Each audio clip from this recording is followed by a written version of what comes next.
guys, welcome back to my channel, Sailor's Wife Crazy Life. So sorry with the lighting, my car is like super dark. It's nice and sunny outside, but it's making my face dark. But me and Sophia are gonna run to Target.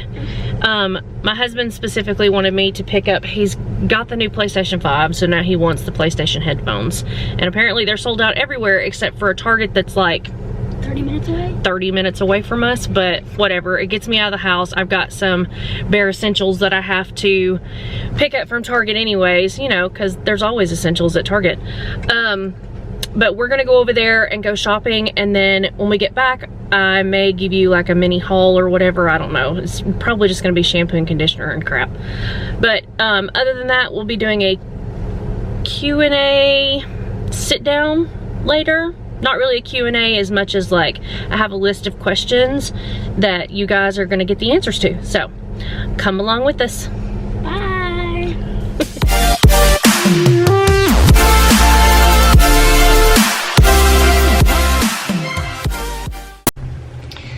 So as you guys can see, I'm back. It's like 3 days later. I didn't give you guys a haul or anything from Target just because, I mean, honest to God, it was just plain Jane crap that everybody needs. I got some shampoo, conditioner, just basic necessity stuff, and a couple of things that we didn't need. Alana got a new photo frame for her bedroom, and she was super excited about that. We hung her stuff up on Saturday. Literally, you guys, we've been here since June of oh, I hate to say it, June of 19, and we're just now getting the stuff hung up in the kids' room. Like our stuff, like the stuff that's behind me, like this stuff was stuff that was up in our bedroom already, so it just kind of got re-put back up. A lot of the girls' stuff, they changed their bedroom motif from what they had in our last house. So unfortunately, which is why you're looking at all the crap behind me, because I no longer have a filming room. And obviously I haven't had a filming room for 2 years, which is why I don't do a lot of sit down videos, because in our last house I actually had a room that I could sit down and I could film in. And as of right now, you guys are actually sitting on my vanity in my room, and it's kind of a hot mess right now, but I will show you guys kind of what my setup is right now. I need some ideas, so comment down below. I have tried so many ways to organize this vanity. It is a built-in, and as you guys know from like previous videos, that I bought Alex drawers to go underneath it because I figured it would work out just like everybody else uses for vanities, you know, slide 2 Alex drawers underneath it. Ended up being that the Alex drawers were too tall, so they didn't fit. So as of right now, I have this set up right now, and you know, I put all my Bath and Body Works stuff up there. That's my mirror that I put my makeup on, which I do have a big one in front of me, but that one is lighted. I have my skincare fridge, just random doodads, my brushes, Q-tips, and some more cotton rounds in there. That is literally a wire basket full of hair bows, because you know I'm constantly rocking a mommy bun. All of my hair care, and then hair care tools, and then my husband actually has a 3D printer, so this is what bugs the crap out of me. I have all these cords, no matter how well I try to hide them.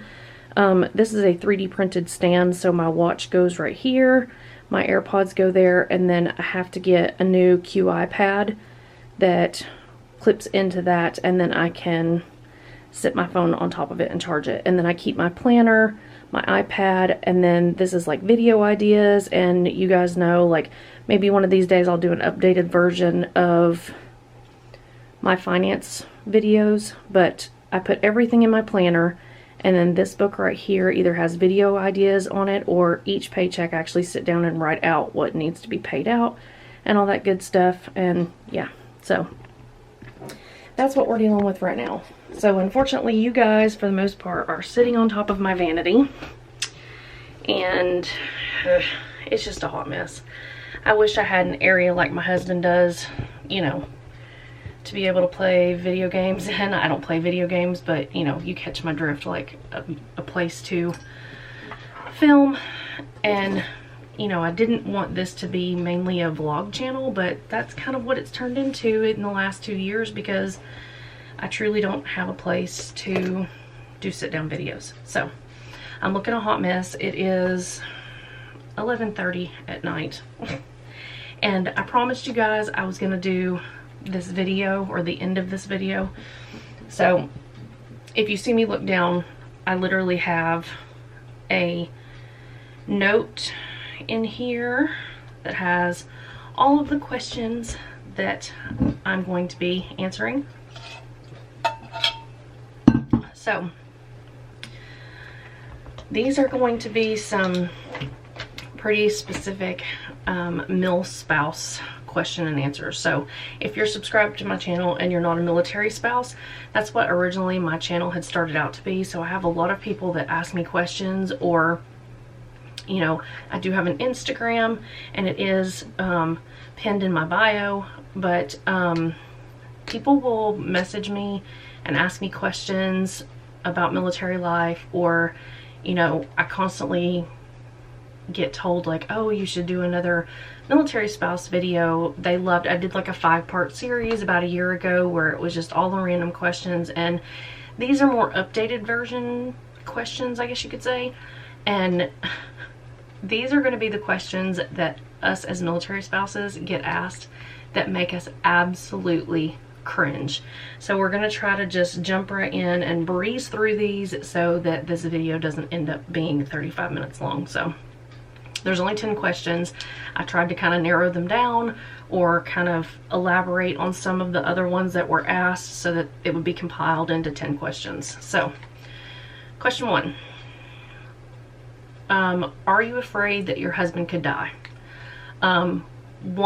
This is like the worst question you could ask a military spouse. Yes, we know the risk marrying a military personnel, that there is a good possibility that even with my husband being in the Navy, that anything could happen. But look, as a military spouse, we just put that out of our mind. We know that it could happen. We know that, you know, the chances, depending upon the branch of military service that they're in, could be a little bit higher than the other. My husband, unfortunately, his job does require him to, not specifically right now, but when he's on ships, you know, it does require him to go into areas that are very, very, very dangerous. And, you know, his job in particular does require him to deal with the most dangerous part of the job. So I mean, it is a possibility, but it's not something that we want to think about, and it's definitely not something that we want to be asked.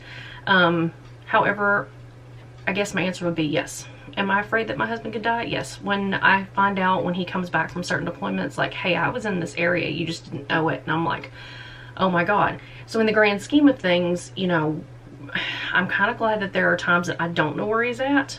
You know, I've known when he's pulled into, like, God, there's been so many ports, and actually I will, you know, do another video maybe one time of the ports that he's been in and where he actually went, and maybe he can give me some stories to tell you guys. But me not knowing sometimes is kind of like better for me. So next question, have they had to kill anyone? So my husband's in the Navy, so he's, you know, he's not carrying around a gun. He's not out on the front lines, you know, I guess you could say in like a war circumstance. So no, my husband has not physically had to kill anyone, but it just does make me giggle to hear that this has been asked to military spouses. Like, okay, if you know that their particular significant other is in, say, the Army, and I'm just using the Army as reference because they're the most on the front line per se. You know, why would you ask somebody like, oh, has your husband killed someone? Like, look, we do, you guys know that I was previous military. Like, I never had to kill anyone, obviously. I was stateside for the majority, or actually all of my military career. And, you know, if they did have to do something that for them was something they had to do for their job, you know, there's so much that goes through their mind when they have to do something like that, and there's so many times where it crosses moral boundaries for them. And, you know, for them, they joined the military to protect their country. And if they have to kill someone, it's done for their country. And that's what they believe in. And, you know, it comes with the job territory. So I cannot physically answer that question because I have not had to kill anybody in my military career. My husband has not had to kill anybody in his military career. So that's that. Number 3, I could never be apart from my significant other for that long. How do you do it? So in the beginning of Jared's military career, it was definitely hard. I've got a video on that in the past. You know, there was less like internet capabilities. You know, you would have to go to a building and sit in front of a big huge screen, and they would call them in and you get like 15 minutes to talk to them. And now it's a little easier, you know, especially with iPhones. If he pulls into a particular port when he's on a ship, he can get a hotel, and most hotels, even in third world countries, have some sort of Wi-Fi. So we can FaceTime over Wi-Fi, and yeah, it's gotten much easier. Now, the space between you, my husband and I have been married almost 13 years, and I love my husband to the ends of the earth, but, you know, sometimes even in the best of relationships, sometimes having space is a good thing, and it's worked out for me and my husband mainly because I know the ins and out of the military. Maybe it was from a long time ago, but it's made it easier for the separation part of it, that I get it. He's kind of the main one that when they ask somebody to go somewhere, he's like, yeah, I'll go, because he knows I just understand. So I just kind of deal with it. You know, it does make it hard more for my kids. My kids don't like it when he's gone. My youngest has never experienced a deployment, so he doesn't know what that's like. And then, you know, with my middle child, she went through some separation anxiety from daddy when he was on his last deployment on his last ship. And then my oldest, she's been through it for so many times. And like I said, again, now with iPhones and that kind of thing, it's made it so much easier with communication. She can text daddy while he's gone, and he may not get right back to her, but when he does have service, he gets right back to her. So, and the next question kind of goes along with that. Do you miss sex when they're gone? So I don't want to get too explicit because I don't know if there's kids that are watching my video, and, you know, I am not one who, maybe with my best girlfriends, but not with the whole YouTube community. It gets to a point to where when they're gone, you're mothering, you're paying bills, you're, if you have a job, you're working. That is kind of the furthest thing from your mind. And, you know,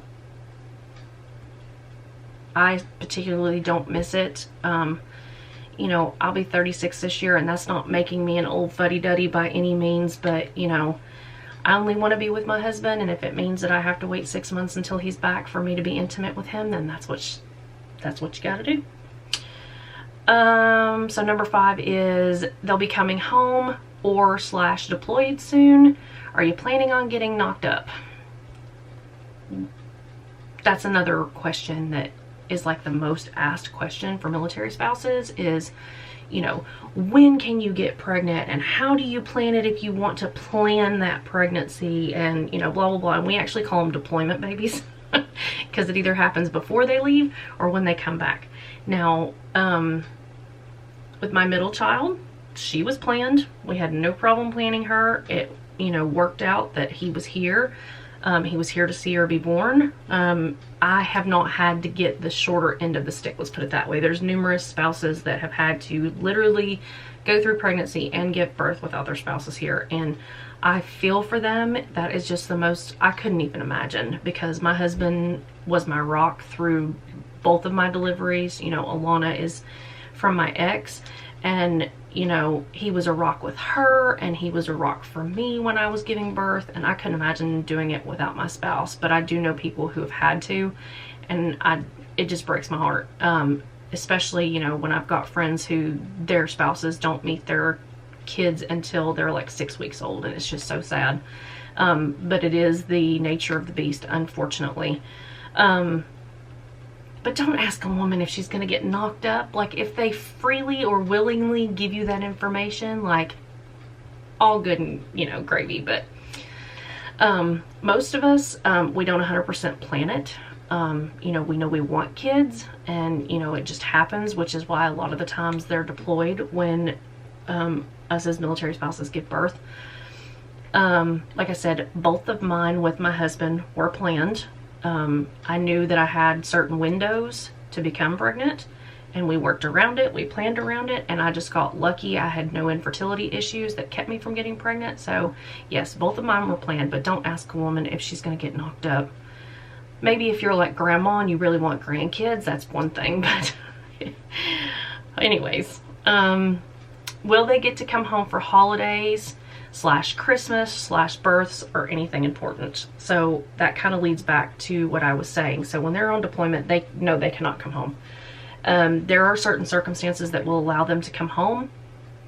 For example, their deployment, their specific deployment, so not the whole ship, but like my husband got off early from deployment, his last deployment, because we were getting ready to detach from from that duty station. So he got to get out of that deployment like a month and a half early. It wasn't like it was like 4 months early in that matter. Most of the time they just keep them stateside, but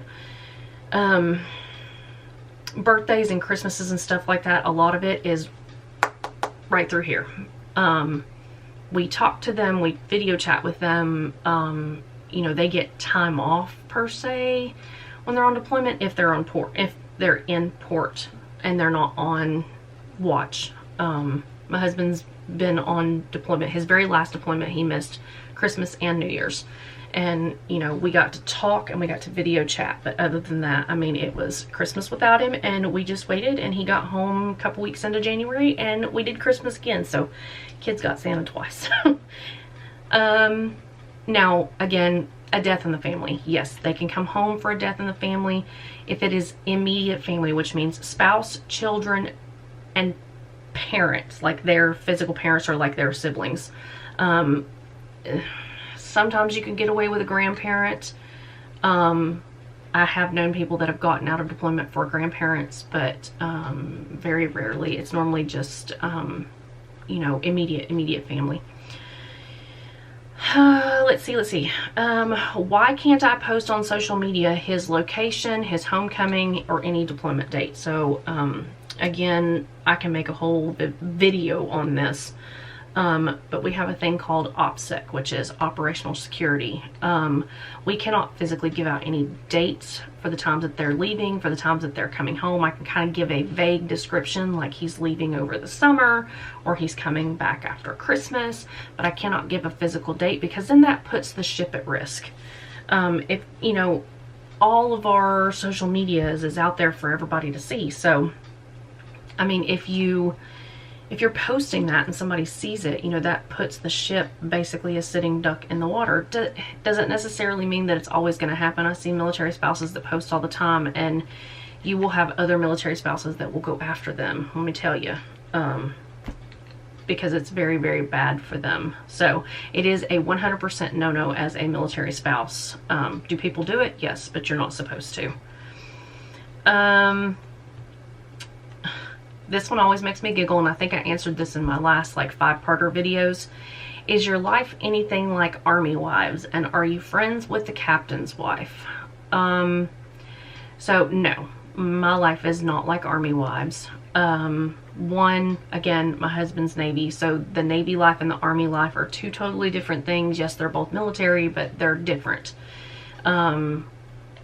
Just all over in general, they're completely different.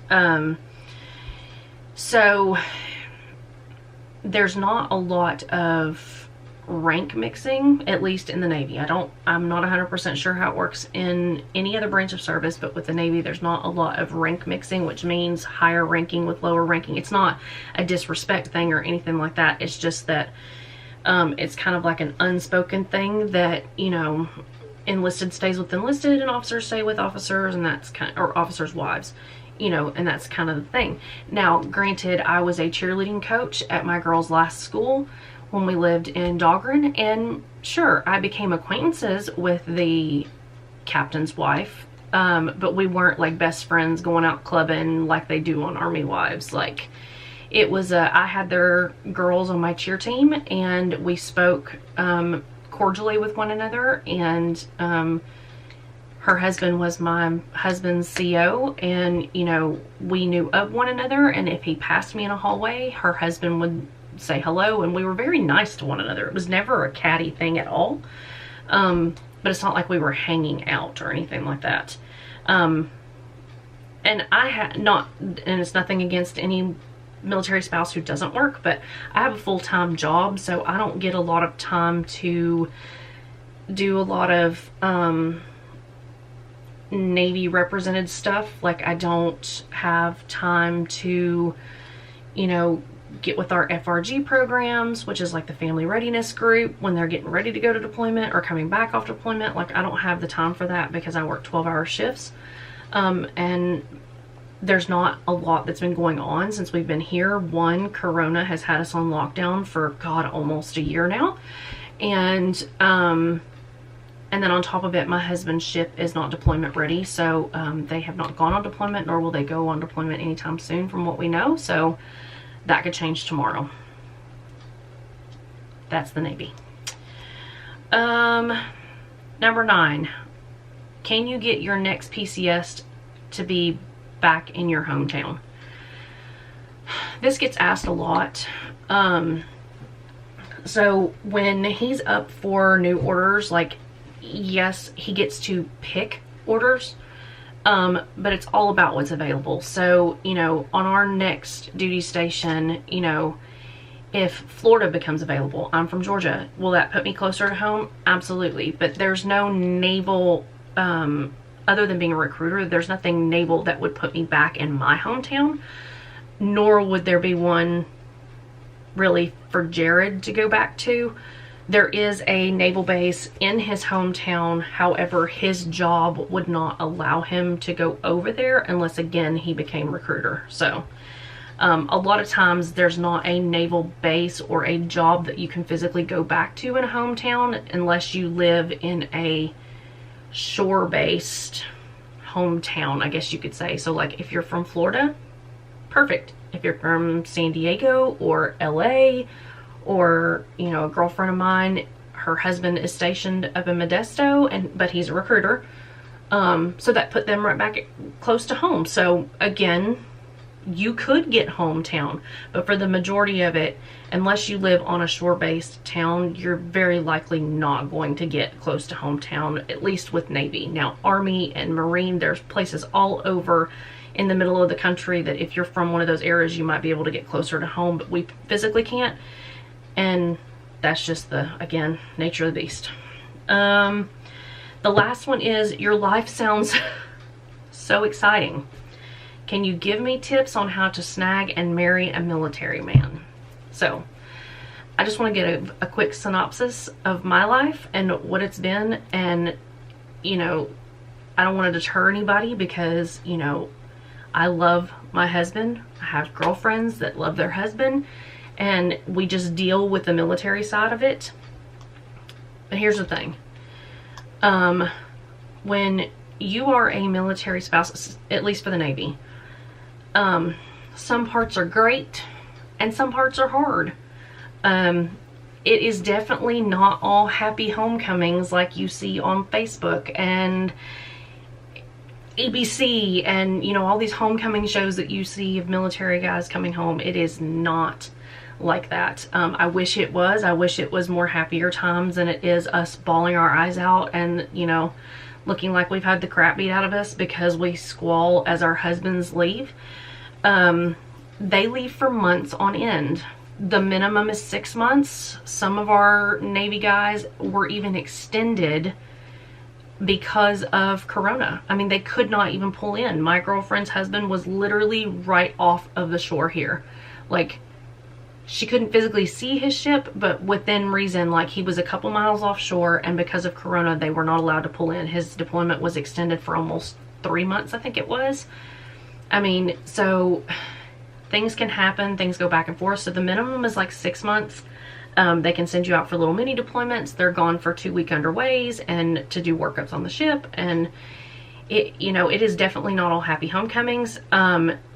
when they leave you to be mom, dad, pay bills, have a job, clean the house. So my camera decided to shut off. So anyways, when they leave, your mom, dad, you're paying bills, you have a job if you have a job, you're shuttling the kids back and forth. You guys know that my girls are on a cheer team. I'm shuttling them back and forth all the time. They have practices twice a week for 2 hours. They've got, you know, soon to be conditioning and tumbling, and we've got a comp in a week and a half, and you know, all of that is done while they're gone. My son wants to get into basketball, so that's going to be another thing added to my plate. God forbid daddy ever leave. So it's emotional, it's stressful. You do it because you love them. And it's, again, not to deter anybody from being married to a military man or, you know, falling in love with a military man. But it's not for the faint of heart. I will say that. You know, again, I'm a little bit more used to it because I was in the military myself, so I know a little bit more and the ins and outs of them leaving, and you just kind of deal with it and you suck it up, buttercup. And you know, military spouses here all the time. They come home and it's like, hey, I gotta tell you something, or hey, they told me this at work. And you know, my girlfriend who does like the screen printing, I guess you could say, like the decal t-shirts, like she needs to really make a t-shirt that just says like, you know, hey honey, I have to tell you something. You know, heard no MilSpouse ever, or you know, whatever the case may be, like the joke of like no MilSpouse wants to hear that. So she's got a business, and we're, you know, that's another thing that we'll be talking about hopefully soon in another video. She may be sooner rather than later making me some merch. We'll be talking about that again in a later video. I don't know. Obviously I don't have enough fan base or subscriber base to even have like merch right now, but you know, anything to get myself out there and anything to get her business out there. She does an amazing job. But yeah, so those are the main questions that I saw that made me cringe. If you guys are military spouses and you're subscribed to me, like, please comment down below, or you can go to my Instagram, and I think I have my Twitter on there. I'm not on Twitter as much as I am Instagram and here, and I do comment back to all the comments that are given to me here.